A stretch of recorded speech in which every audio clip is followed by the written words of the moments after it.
Olá, pessoas, tudo bem?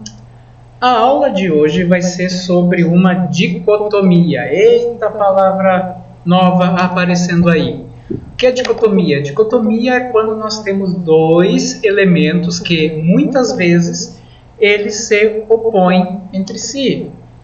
Temos então, dentre as várias dicotomias que existem no mundo, nós temos uma delas que nos é muito cara na área da língua portuguesa, que é a norma culta e a norma coloquial. Eita, o que é isso, gente?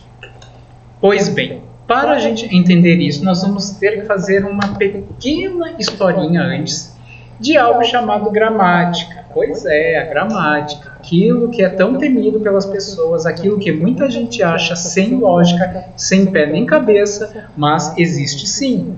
Existe uma história bem filosófica atrás disso aí. A própria palavra gramática, ela tem uma origem pomposa, ela tem origem grega. Vou colocar aqui para vocês em grego. Olha ali escrito em grego. O que é isso, produção? A gente vai colocar no nosso alfabeto. Isso aqui em grego se pronuncia assim, gramatiké.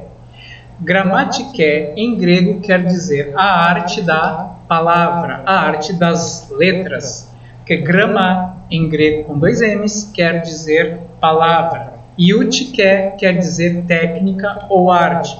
Então, os gregos, quando eles conceberam isso aí, que é utilizado até hoje, porque foi perpetuado pelos sucessores dos gregos, que foram os romanos. Pois bem, a gramática serviu para uma coisa muito importante, para dar ordem na bagunça em que se encontrava a língua. Como assim, professor? Por quê? Porque quando as pessoas começaram a fazer uso principalmente da palavra escrita, muitas cidades gregas possuíam diferenças profundas do uso do grego entre uma e outra. Portanto, ficava impossível de se entender. Aí os filósofos, sempre eles, porque a filosofia é o quê? É a ciência que se ocupa é da especulação. Ou seja, quando alguém se põe a pensar, já está fazendo filosofia. Foram os filósofos, então, que conceberam a arte da gramática. Portanto, essa área do conhecimento tem, no mínimo, 20 séculos. Gente, 2000 anos. Não adianta espernear que vocês vão ter que aturar a gramática sim. Então, vamos fazer isso de uma forma bonita e fofa? Vamos lá. A gramática, então, foi constituída pelos filósofos gregos. Para quê? Para dar ordem naquela bagunça de uso cada vez mais particularizado da língua.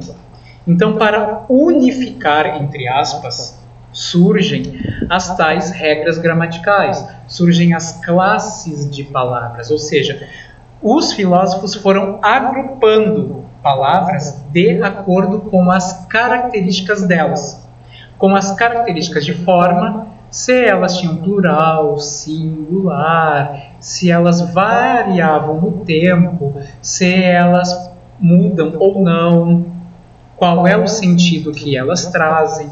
Então, foram sendo criadas as tais classes gramaticais, como os substantivos e os verbos. Os gregos pensaram então em todas as classes gramaticais, que isso depois foi sendo meio que lapidado pelos outros gramáticos subsequentes, ou seja, que vieram depois. Então, a gramática foi se constituindo como um corpus de conhecimento. E muitas vezes a gramática assumiu uma forma que nós chamamos hoje de normativa. Por quê? Porque é aquilo que dita norma, aquilo que dita regra. Porque alguns gramáticos gregos pensaram que o mais importante era preservar aquele uso da linguagem feita principalmente pelos poetas, pelos escritores, né? Então assim, né? A gente vê que foram os gregos também que colocaram isso em pauta, a coisa de norma muito culta, só que o povo mais simples não conseguia ter o quê? Acesso àquilo tudo que estava sendo pensado sobre a língua. Portanto, já houve um certo fosso de uso entre uma norma extremamente, né, lapidada, ou seja, muito cheia de regras, e uma forma mais, digamos assim, simples de uso da língua, né? Então a gente começou a ter esse tipo de fosso. E por causa disso, né, pelas classes mais instruídas fazerem um uso, né, digamos, mais cheio de requinte, é que a norma culta ela tem um estatuto de algo superior à norma coloquial, ou seja, à norma popular. Até hoje há esse tipo de sentimento, mas nós temos que perceber o quê? Que há formas de uso de uma língua. Portanto, a gente não pode utilizar o quê? As coisas da mesma forma em certas situações. Por exemplo, quando eu estou com meus amigos numa mesa de bar, eu faço uso da língua como? De uma forma mais tranquila, sem grandes preocupações de arte, sem grandes preocupações literárias.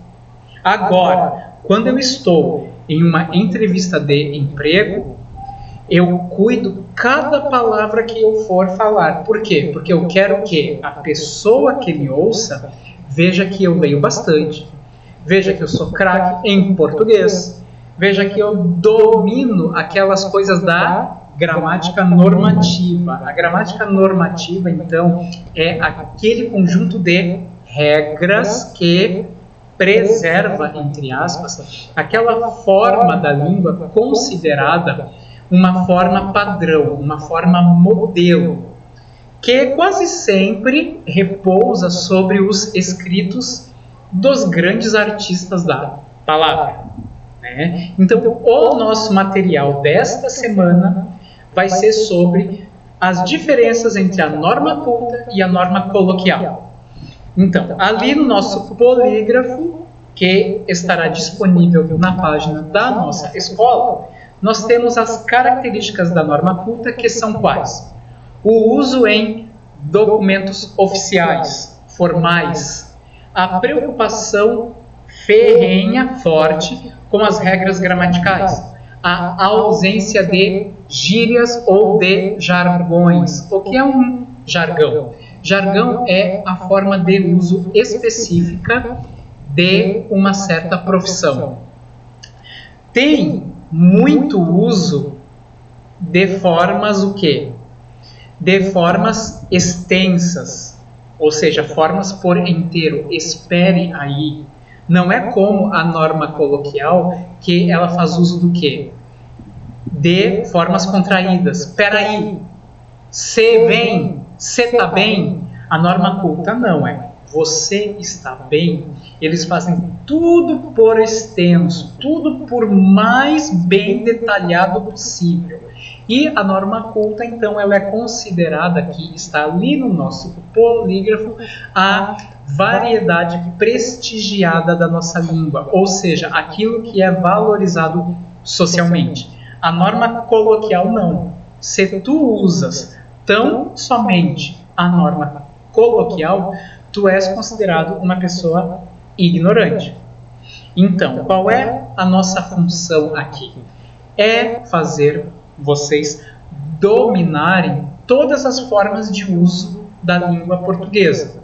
Seja a norma culta, que está presente em textos extremamente formais, como a Constituição brasileira, né, que tem todo aquele conjunto de leis, quanto o uso meio exótico da nossa língua, o uso artístico da nossa língua. né? Então, nós vamos ver textos com esses vários matizes, ou seja, com essas várias marcas, né? Então, eu vou colocar ali duas formas de texto sobre o mesmo assunto. Vamos falar assim, rapidamente, então, sobre um assunto, que é o quê? Que são os direitos dos cidadãos brasileiros. Vamos colocar, então, dois tipos de texto? Vamos apagar aqui o grego e vamos colocar aqui uma das normas e aí a gente junto vai ver qual é a norma culta e qual é a norma coloquial. Nesses dois usos que eu vou colocar sobre um mesmo assunto. Vamos lá, então? Embarca comigo. Deixa eu colocar aqui, deixa eu ver se eu não estou tapando parte do texto. A minha cara está tapando um pouco. Deixa eu colocar um pouquinho mais para cima. Vocês estão vendo? Deixa eu olhar aqui. Ótimo, agora está bem bonitinho o nosso quadro. Ó, todos são iguais perante a lei, sem distinção de qualquer natureza, garantindo-se aos brasileiros e aos estrangeiros residentes no país a inviolabilidade do direito à vida, à liberdade, à igualdade, à segurança e à propriedade. Nós temos aí uma das normas, ou é a norma culta ou é a norma coloquial. Vocês estão vendo que como que é o uso da língua portuguesa nesse primeiro trecho que eu li. Nesse primeiro trecho que eu vou pegá-lo de caneta vermelha. Esse aqui, ó. Vou circular de canetinha vermelha. Olha só que espetáculo. Esse primeiro trecho, ele é o quê? Vocês veem o uso da língua assim, de uma forma espontânea, solta? Não, né? Nós temos aí o quê? Um certo cuidado até com a seleção das palavras. Nós temos palavras assim que muitas vezes o povo não conhece, como inviolabilidade, né? Temos algo mais cuidado, algo assim que pode soar para muitos algo hermético, fechado. E agora ali, esse trecho aqui, vocês devem saber, ele faz parte do artigo 5º da nossa Constituição, ou seja, da lei máxima do Brasil. Isso aqui tinha que ser seguido à risca aqui no Brasil. Claro que não é muito bem seguido, né? Mas isso aí fica para uma outra aula, né? Um pouco mais de cidadania. Agora, de caneta verde, eu vou pegar o verde aqui e vou circular essa outra que a gente vai ler. A gente não quer só comida, a gente quer comida, diversão e arte. A gente não quer só comida, a gente quer saída para qualquer parte. Coloquei um trecho de uma música da banda brasileira Titãs. Aqui a gente tem o quê? Tem mais ou menos o mesmo assunto, que é o quê? Os direitos da população. Só que aqui se faz uso de uma forma já não tão bem monitorada, ou seja, aquela coisa que não se prende tanto às regras gramaticais. Aqui se usa, vou colocar aqui uma caneta meio coloridinha, nós usamos até formas populares, ó, a gente. Se fosse na norma culta, nós não colocaríamos a gente, nós colocaríamos nós. Nós não queremos apenas comida. Isso seria pela norma culta.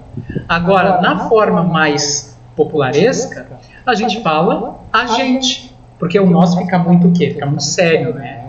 Então, a gente é o quê? A forma coloquial de uso do nós. O nós fica mais ou menos na parte culta e o a gente fica na parte coloquial. Tranquilo?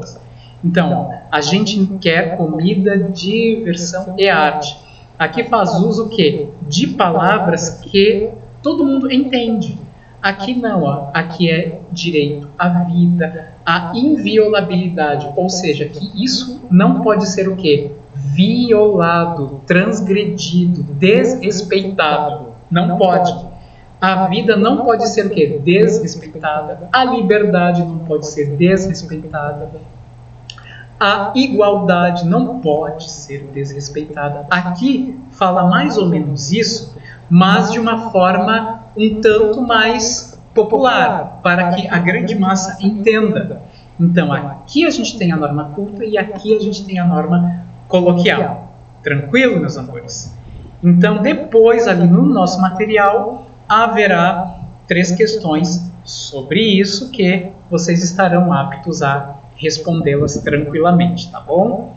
Espero que tenham gostado da aula. Qualquer dúvida, os nossos contatos estão no polígrafo da disciplina, tá bom?